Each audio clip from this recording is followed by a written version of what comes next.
Hello, and welcome to Decentralized Podcast. My name is Pedro. And I'm Miguel, and you just joined us in our mission to decentralize the world wisely. Wisely, very important part. And here we are at our episode about something that's very controversial. So stay tuned.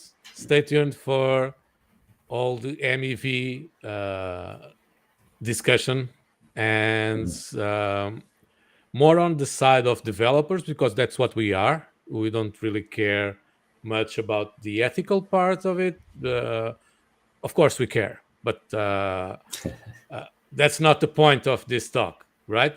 Or this Yeah, chat. well, So, but we will touch it lightly, and then we will move on to the interesting stuff, which is try to figure out ways to understand and take advantage of that reality, because whether me, you, or any one of us agrees or disagrees, MEV is here to stay, at least in Ethereum and EVM blockchains. So every developer should know what it is and what can be done with it, right? So without further ado, let's go to the usual. So grab your drink. It's very important for our podcast. You see, yeah, it's the most important thing. And sit back and relax because we will get very nerdy today. And let's go on. well, let's So, jump into it. exactly. If you don't mind, just drop anything on the like button and subscribe for more interesting chats like this one. So and Yeah, and don't forget to send us a message if you want to, if you have any questions, and if you have any doubts about what we're talking about. Just drop us a message, and we'll try to answer as soon as we can. yeah, if you are a defensor or against MEV, just post your ideas on the comments. We will try to address them as we can. If you know how to implement strategies, or if you have done it, share with us anything. Just open discussion. Let's talk all things MEV on this podcast. So the first thing is, what is MEV, right? Uh, there is a problem in EVM and blockchains like Ethereum and other chains, which is they support smart contracts. So they support a bunch of arbitrary transactions, right? It's not just a simple money transfer like in Bitcoin, right? Of course, Bitcoin has a lot of transactions as well. It's not just money transfer, but it's more limited, right? And there is not much you can do besides transferring or not, right? The opcodes that you have on the blockchain to use allow you to do simple things like multi-signatures or time locks, not much more, right? So there's not much problem in reordering transactions, right? The more exotic problem that can happen is a transaction doesn't validate, right? Not much can, not much harm can be done, right? The thing is, Ethereum is uh, a descender of Bitcoin, right? A successor of Bitcoin, and uh, the logic and the way blocks are organized and created by initially by miners, now with validators, is more or less the same, right? But there is a mempool, a public mempool. Everyone grabs transactions from that public mempool and are incentivized to include as many transactions as possible, to receive as many transaction fees as possible for the block, right? And at the first look, it seems okay, right? But the problem is that when you have a blockchain that has a lot of transactions, a lot of possibilities that can be done, a lot can be done by reordering transactions, right? And one thing that started happening in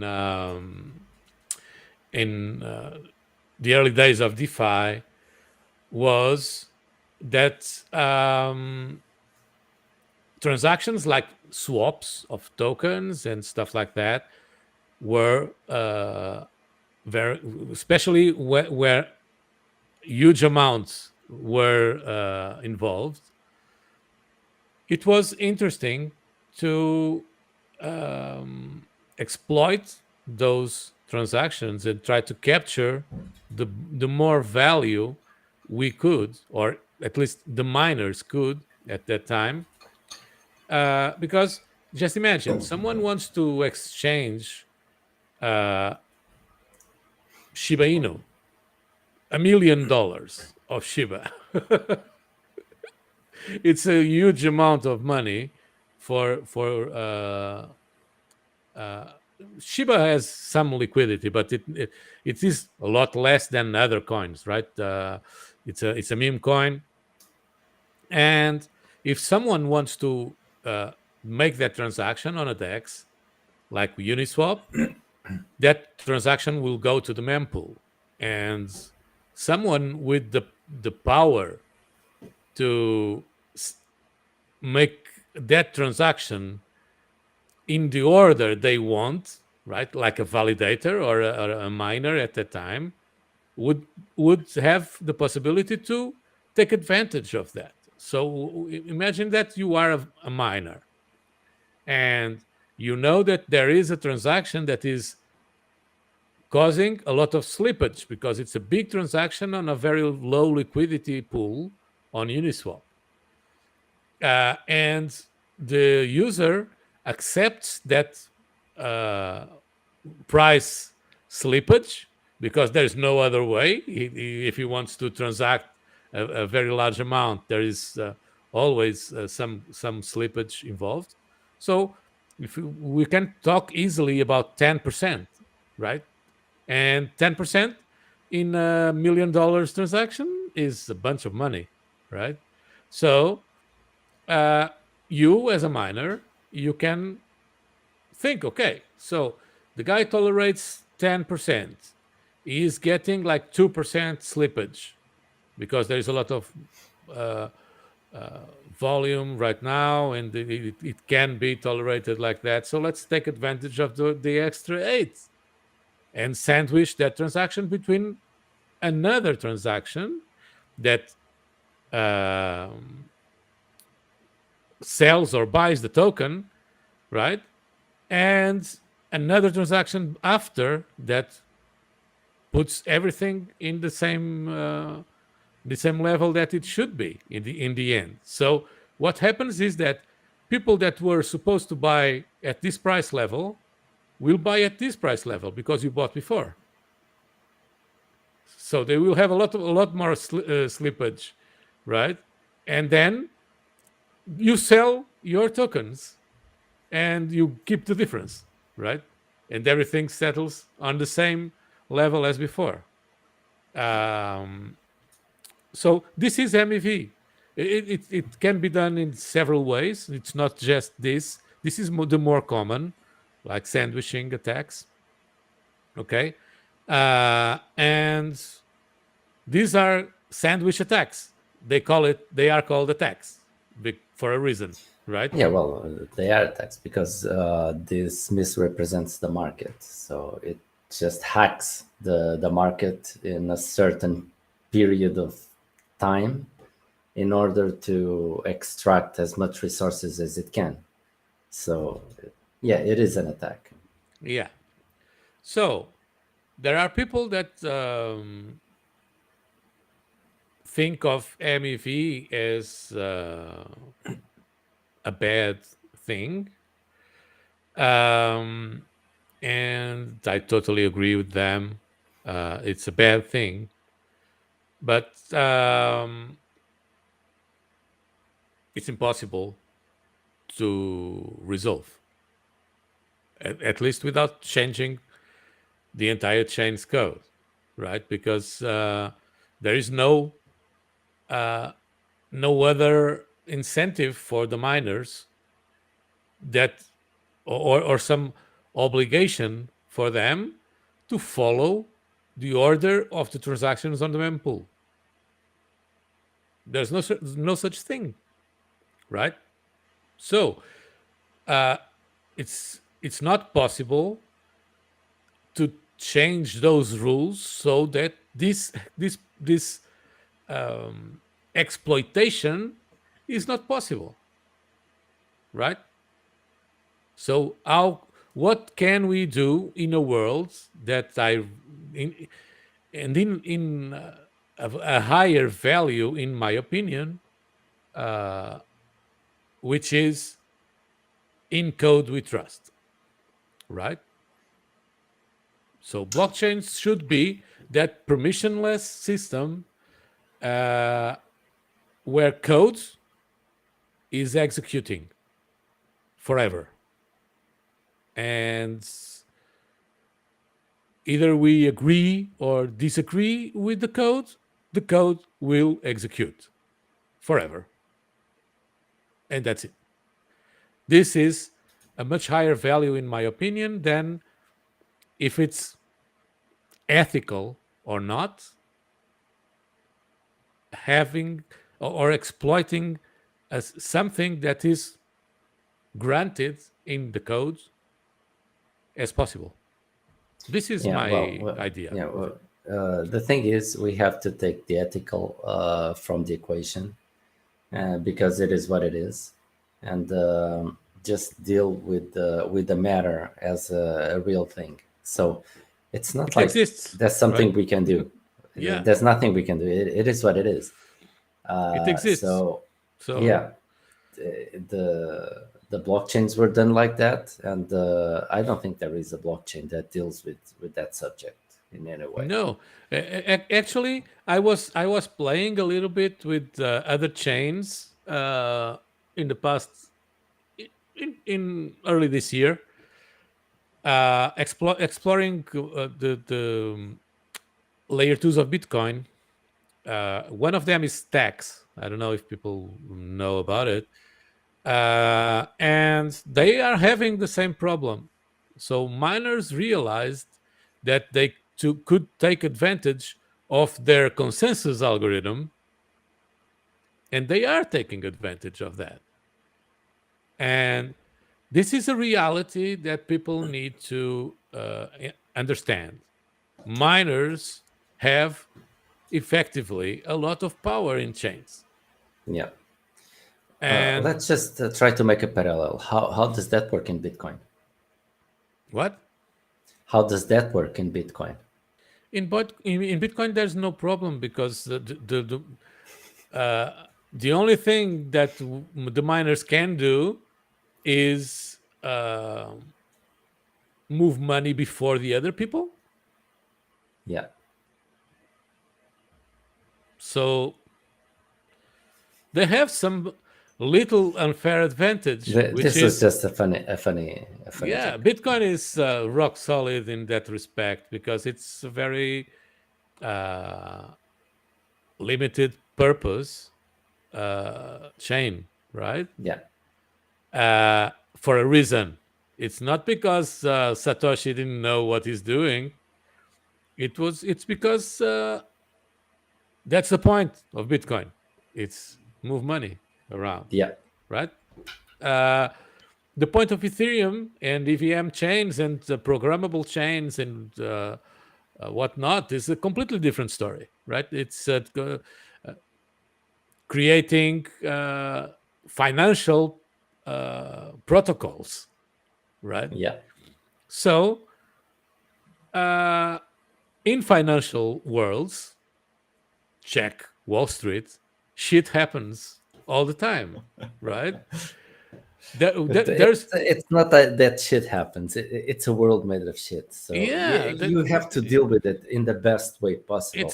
it's And exactly like that. the blockchains are still grasping around the issues that happened there.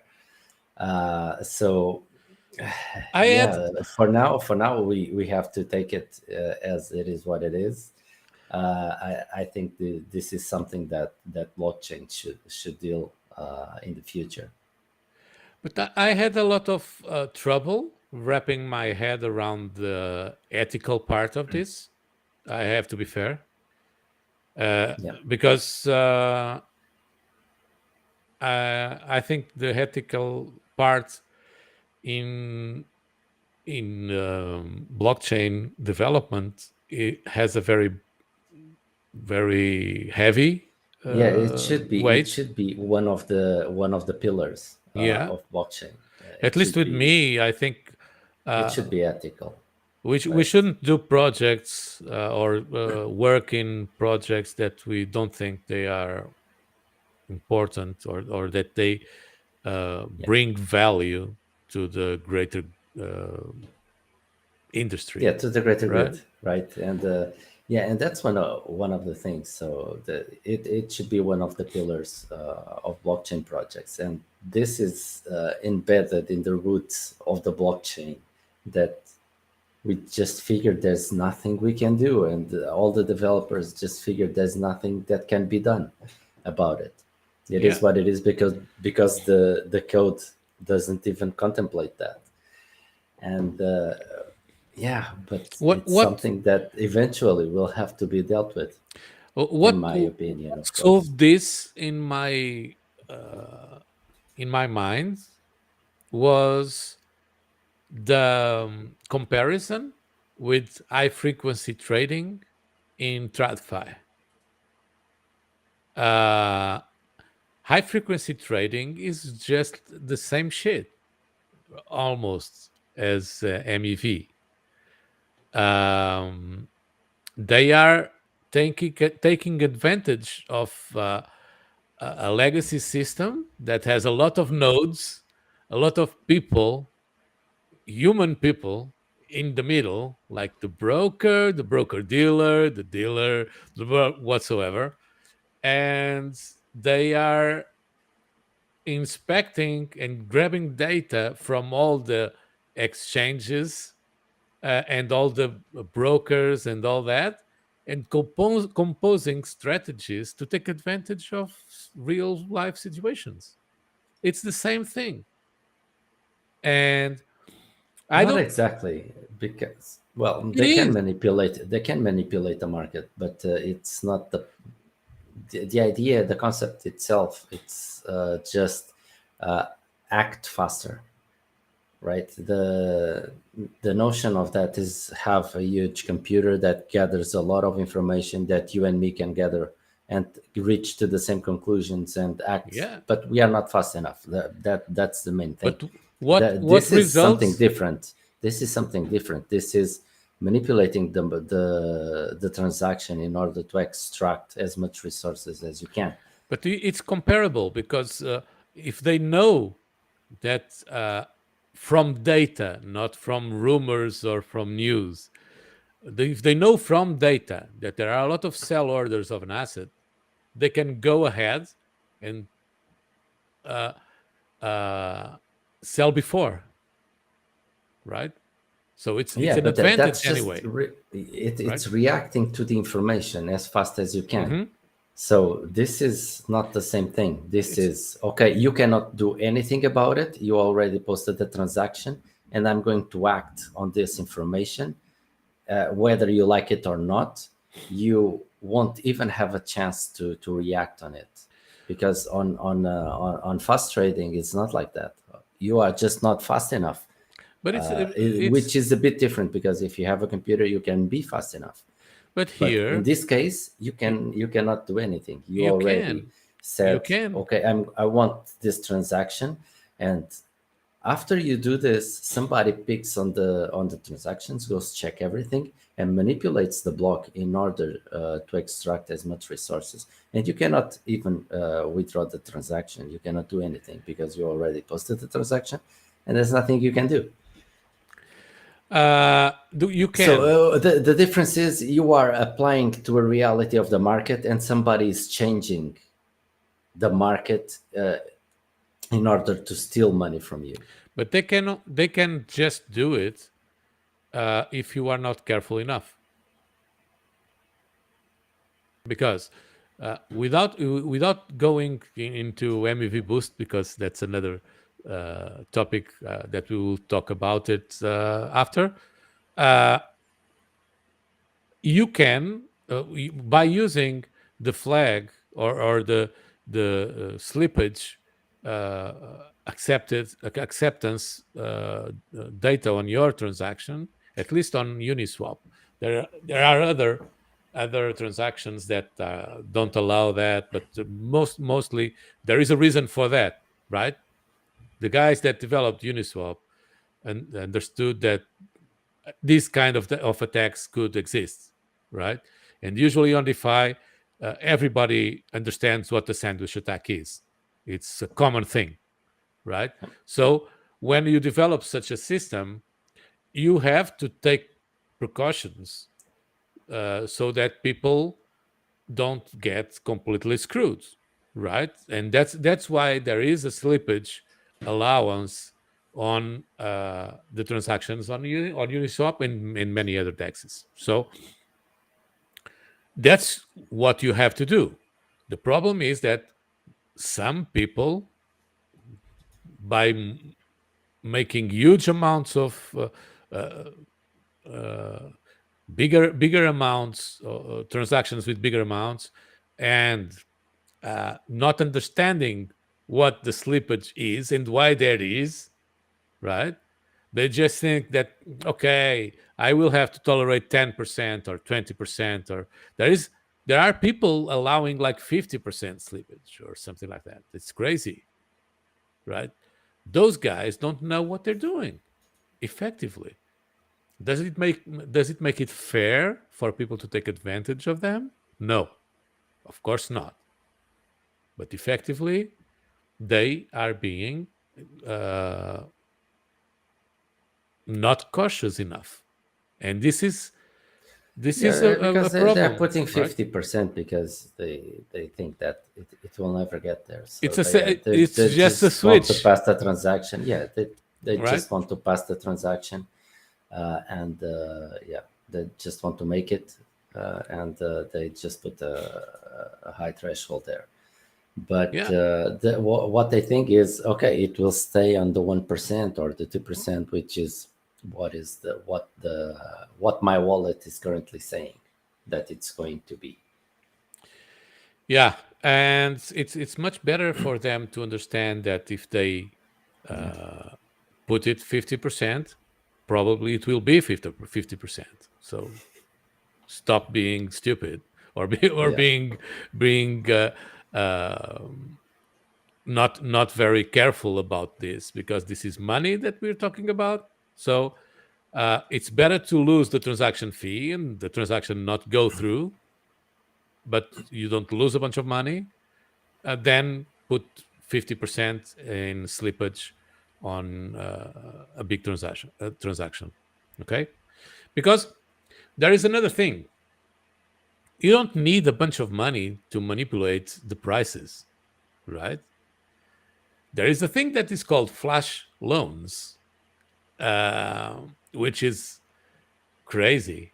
It was another thing that I found really mind blowing when I first heard about it, which is on a smart contract, you can perform a loan in most of the dexes of any amount you wish for free or mostly free, like for a very low fee.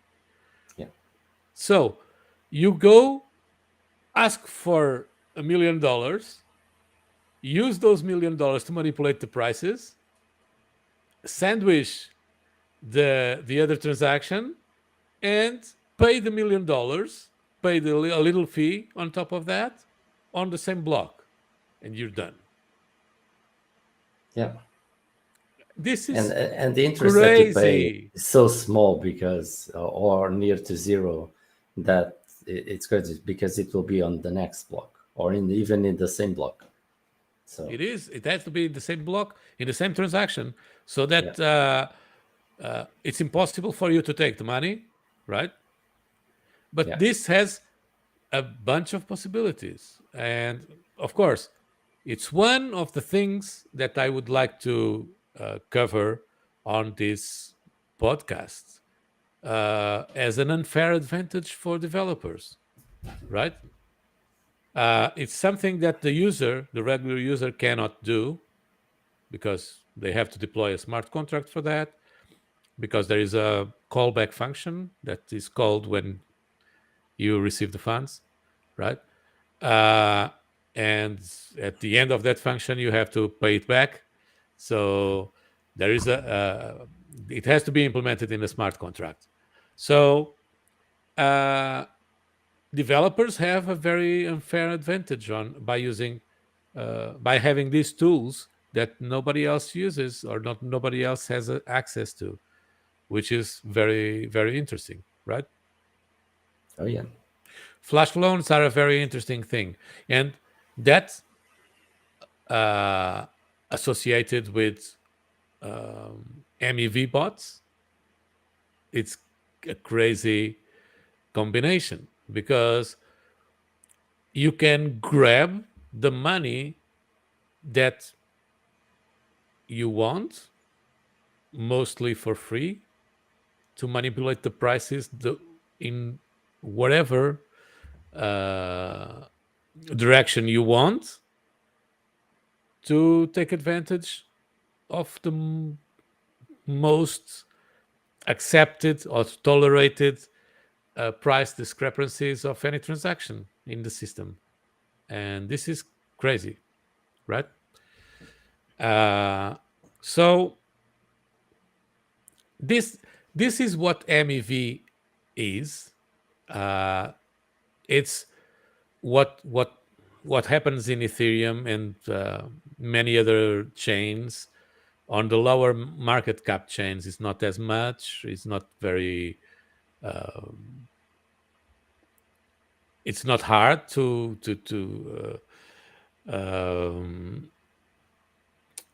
make transactions without MEV implications. But in Ethereum, is becoming very hard. So um, if you want to make big transactions in Ethereum, I strongly advise you not to use uh, DEXs directly, um, because you will get MEV'd for sure. yeah, Uh, so this is the state of the MEV things, and it's very important for us to put our beliefs or our values or our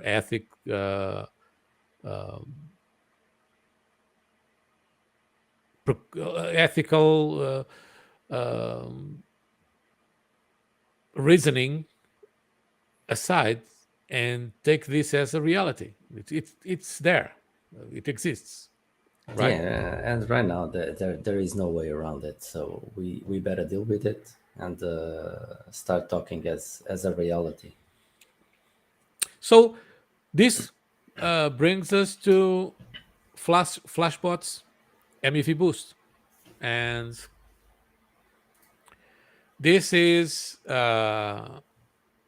an interesting thing because at first um, when I looked at it, I thought of it like the Ethereum mafia,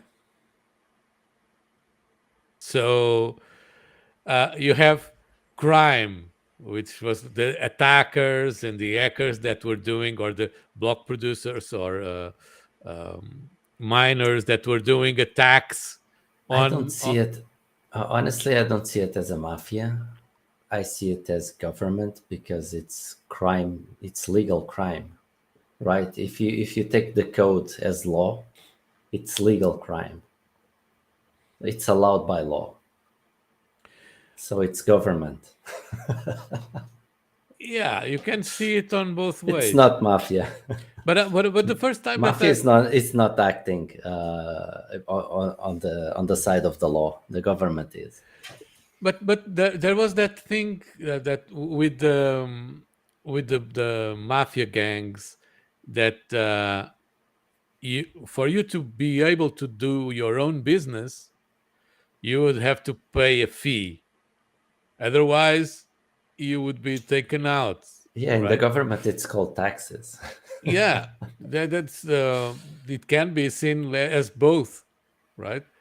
Yeah, So, no, just the distinction that if code is law, then this is government.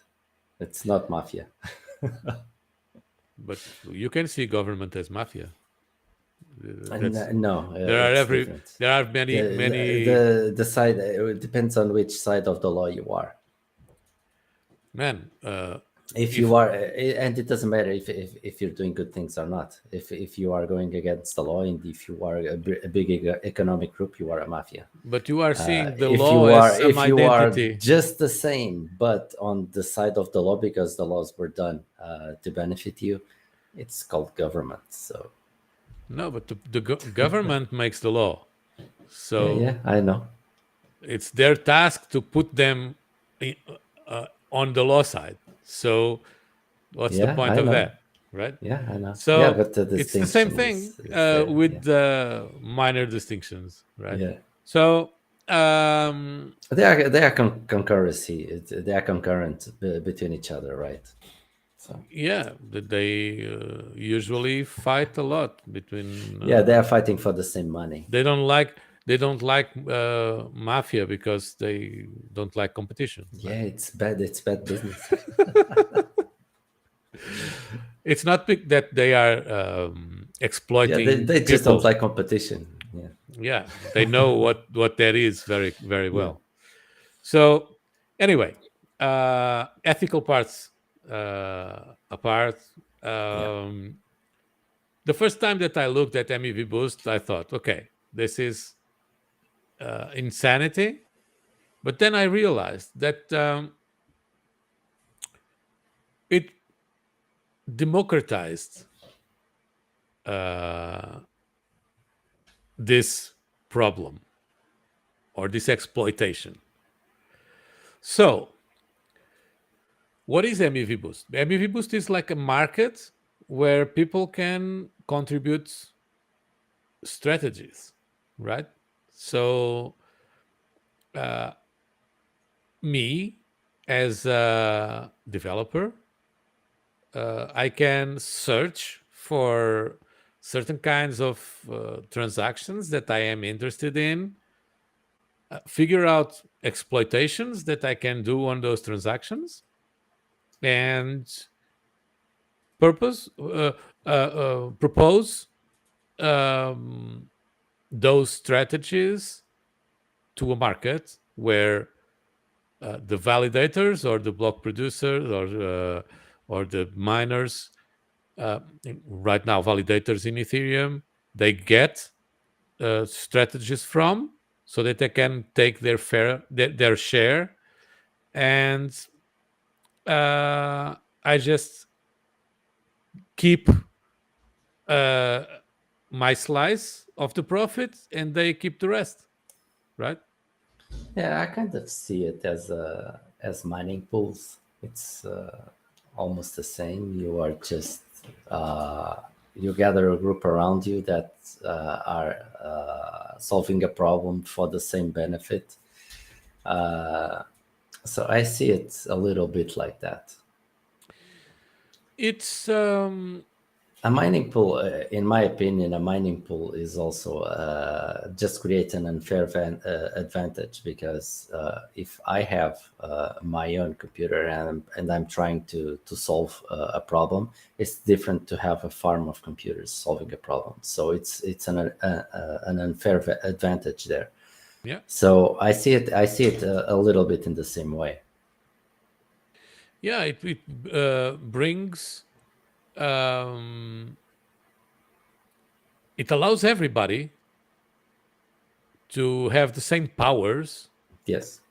that only the few validators had in the past. Yes, So there it's are a, two things that I was saying about this mining pool comparison. Is that a mining pool is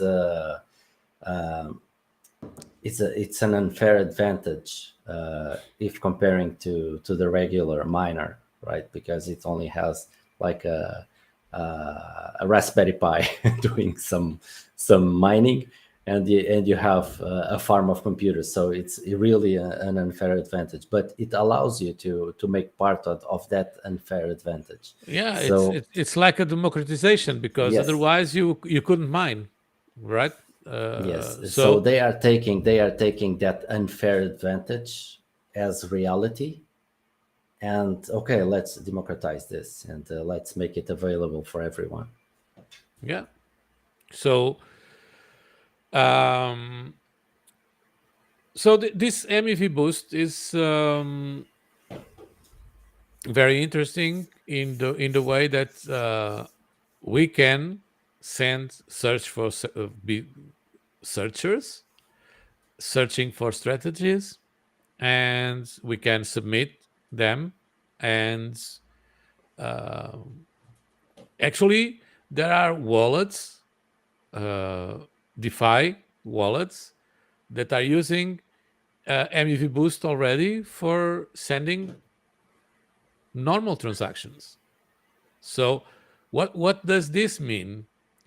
This means that you send a transaction. When you send a transaction by MEV Boost, it's not. It doesn't appear on the public mempool. It's a different mempool, right?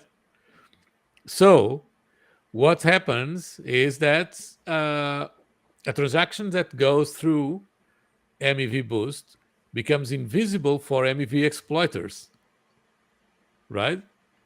Just validators see the transaction.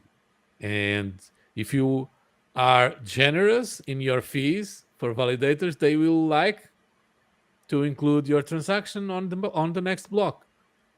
And it's included on next block or never approach, right? Yeah, so So the deal there is like you as a developer or as a regular person will try to make a proposal to the validators to take as much advantage as possible of that block. So within that set of transactions, you will build your own block in order to make as much value for the validator as possible. yeah, And the proposal with most value will be the one accepted. so um, this is very interesting because uh, we can participate right now in something that we never could, right? Uh, and this again brings a very big unfair advantage to developers, because we can use this as defense against the exploitation, right? So wallets that allow this become unexploitable by MEV, right? They can be ignored. Okay, so you can send a transaction and it doesn't go through. But one important thing is that actually you don't pay the transaction fees um,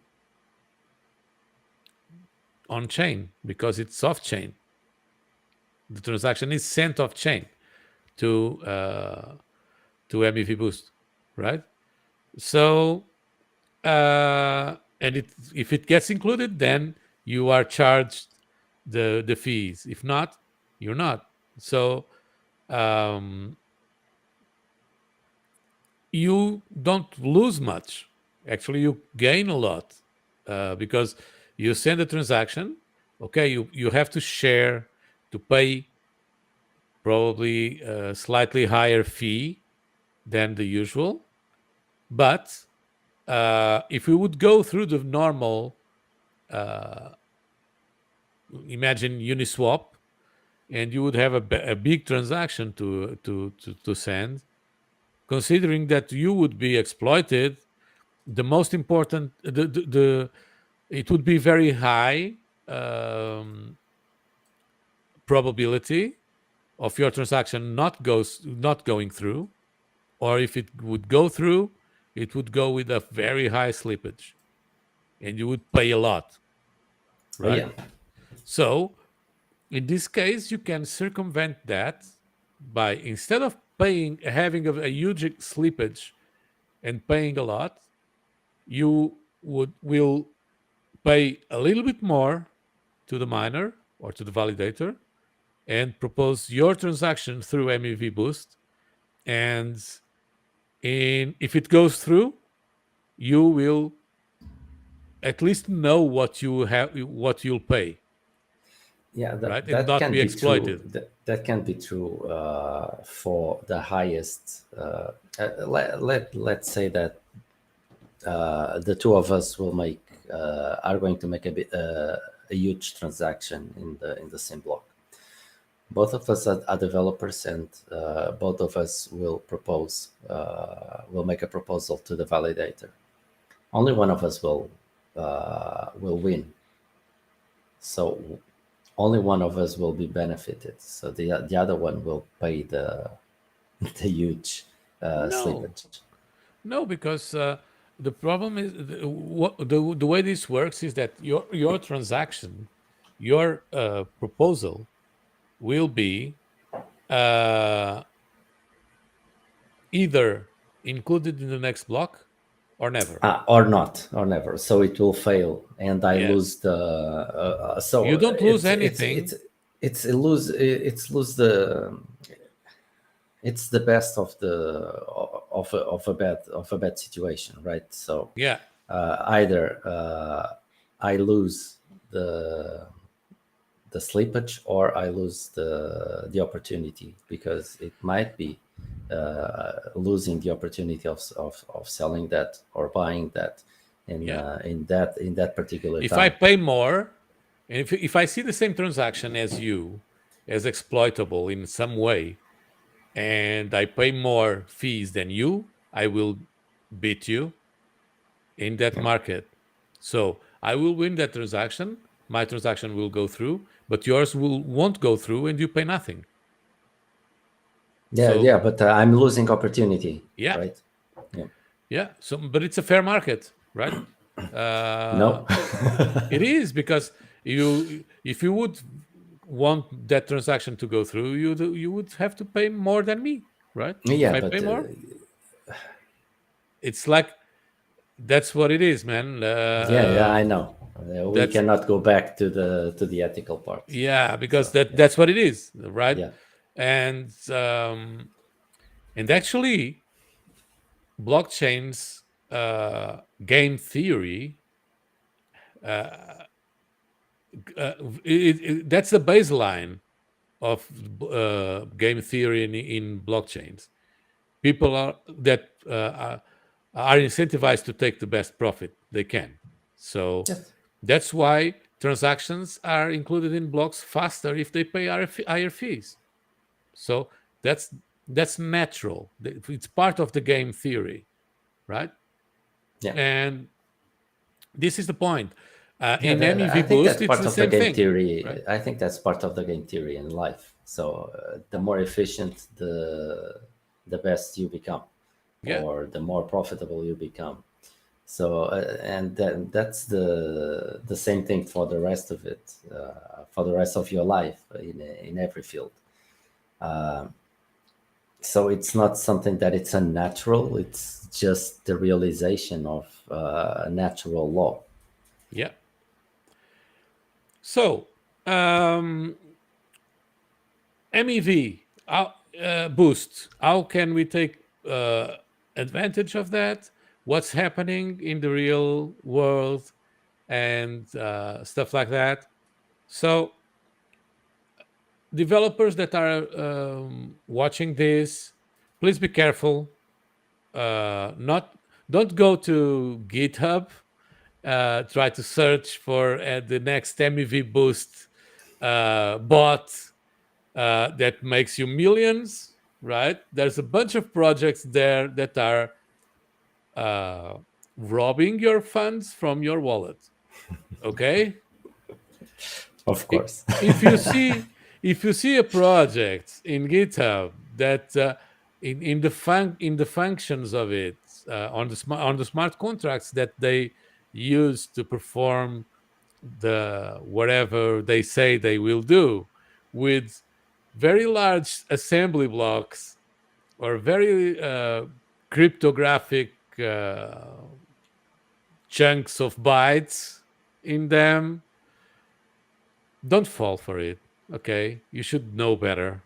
Okay, there's a lot of projects taking advantage of uh, people that think they will become millionaires by exploiting gazillions of dollars of transactions. That doesn't happen, right? So it's possible, but it's hard. It's not easy. There is not an easy path to this. You have to dig in, right? Yeah. Uh, you will not find on GitHub the code that makes you a millionaire tomorrow. Forget it. Okay? So, what do you have to do? You have to go to Flashbot's website, find the links in the description, and learn. Okay? Speaking of description, if you haven't smashed that like button, please do so. This is a very interesting conversation, and we Let's want to keep let's going do on a that. competition. So, Miguel wants the like button. I want the subscribe button. So let's oh, see come on, what don't fight me on that. who will win the competition today. So um, you have to learn how to create your own bot. You can check online on GitHub for bots, generic bots code. There's a few projects that implements very basic strategies that you can take as a baseline for your project. But then you have to do your own thing, and you will not get very usable codes that you can really rely on, right? Yeah, well, it's almost the same as with trading bots. There are Yeah, some templates there, but you have to adjust the trading bot to your situation and try to figure out what works yeah, best you for have you. to work, right? You have to Yeah, be a developer. It's not something that you put to work and forget it, and you will yeah, be. guys, it's not easy to make money. Trust me, it's Yeah, really not easy. So you have to really to work to make some money. but there is a possibility. You just have to take advantage of that. And Yeah, actually, developers have an unfair advantage on this one. So don't look at this as a money grabbing opportunity. It's not, but it's a very, very interesting opportunity for developers. So study, do your own research, implement your bots, try it out, try it on testnet before, so that you don't lose much gas fees. Um, this is stuff that is happening right now. So there is a lot of research involved, and but it's very interesting. I've been exploring this in the last months, and actually there is a lot of opportunity because, for instance, in Ethereum is very hard. So uh, what I think that will be very interesting to do in Ethereum is to be faster than the other guys, and uh, and by implementing very fine-tuned bots for specific strategies, and not being searching for many other stuff. Uh, but of course, it's up for any of us to decide what strategy to implement, right? But on other chains, there is a lot you can do, right? It happens all everywhere. So you can do Yeah, MEV on other chains. On Binance Smart Chain, there's a lot as well, but on any other, right? So there is a lot that we can do in our by being a developer in this space, and that's the point of it, right? We need to research this and uh, start figuring out what works for us, and do it, continue doing it, because this is a very fast moved place. And now there is another thing that is happening, which is really cool. There are bots that are trying to exploit other bots. So it's cool. And another thing that popped to my newsletters on some newsletters this weekend was that a very big MEV bot was hacked. So MEV bots are being hacked like hell. Okay, uh, what does this mean? MEV bots usually don't have a public code, so the code is hidden in plain sight, as everything in blockchain, right? Don't fall for that, right? Uh, so developers that don't know what they're doing, they think that by not verifying the code on Etherscan, they are safe because people don't see the code. But that's bullshit. Okay, your code, at least the bytecode, is public, so people can reverse engineering the entire thing. And the ABI is public, so there's a lot that we can learn just by looking at the ABI, right? So uh, you can understand what's going on in a smart contract and see its vulnerabilities easy. Okay, and that very big MEV bot got exploited in by a hacker because of that. Because there was a function in the contract that was um, not protected enough, so anyone could call it, and they just thought that, okay, nobody knows that the function exists, so nobody will call it. And of course, the hacker was waiting for them to make a huge profit on some trade and call the function.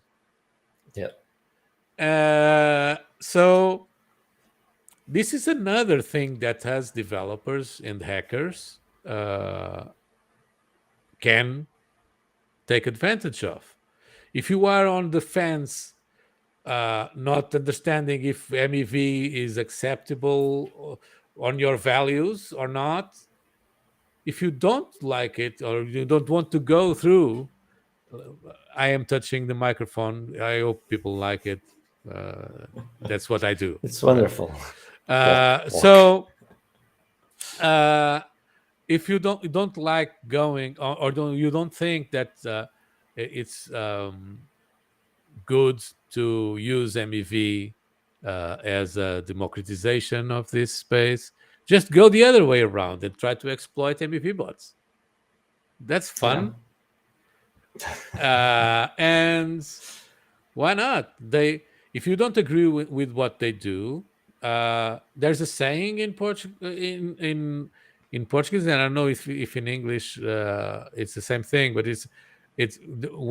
when a thief robs a thief, it gets 100 years of pardon.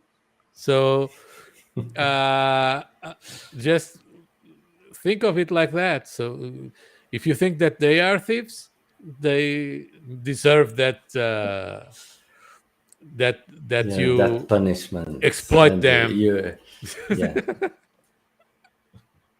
So yeah, there's a lot of things going on in this space, and I just wanted to um, say that there's plenty of things for us to take advantage of in MEV, and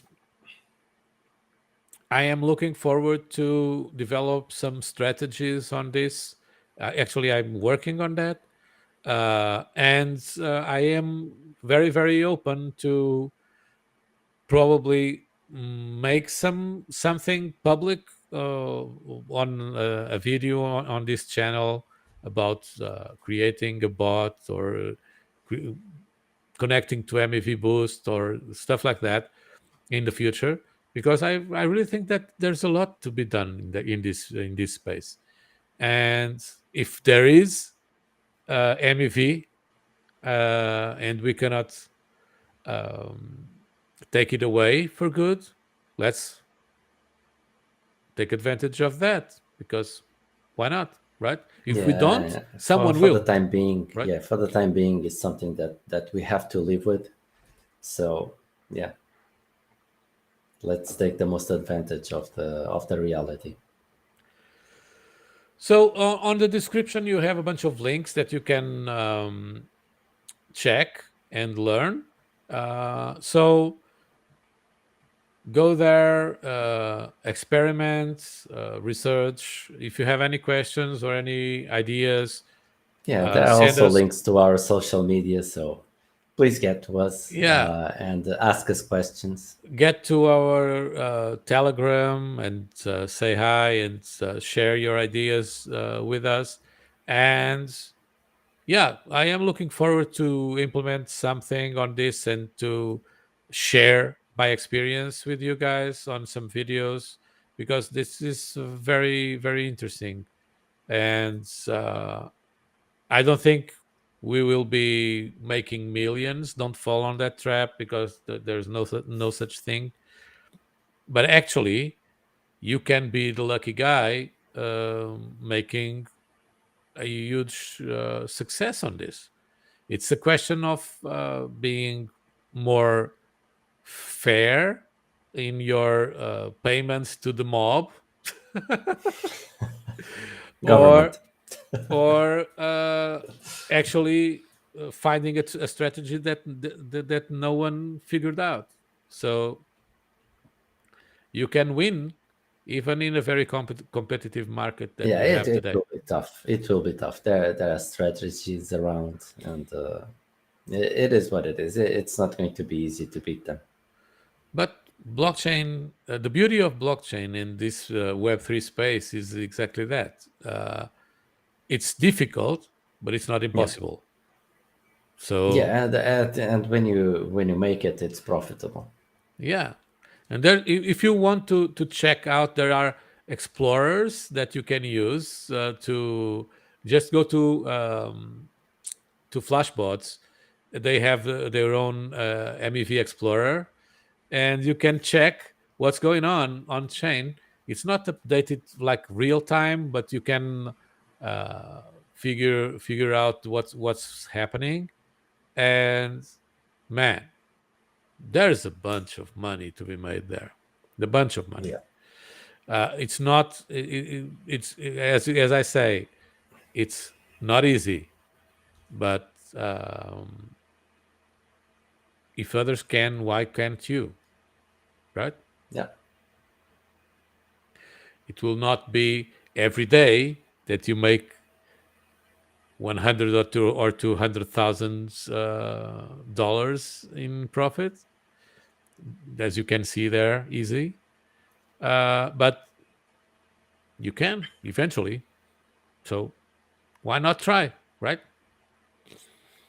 And of course, there are costs involved, right? And you have to understand that for proposing and for creating transactions, you have to have money to pay for gas fees and for that. And there are other problems that can happen which prevent your transaction from going through. So you pay the transaction fees and you get nothing. And there's a bunch of things to take in consideration. It's not just putting something to work and forgetting. But Yeah. why not? Yeah. Who knows? You might get rich tomorrow. If you get rich from watching No, this you won't. video, No, I'm joking. You uh, won't get rich tomorrow. if you get rich from watching this video, just or this live stream, just share a bit with us. Well, at least press the like button. It's really useful for us, and subscribe if you want follow-ups on the subject, because there will be. So yeah, just follow us and push that like button. And as always, thanks for joining us in our mission to decentralize the world Wisely. And we'll see you in the next episode, guys. See you in the next one. Cheers. Bye-bye. Bye.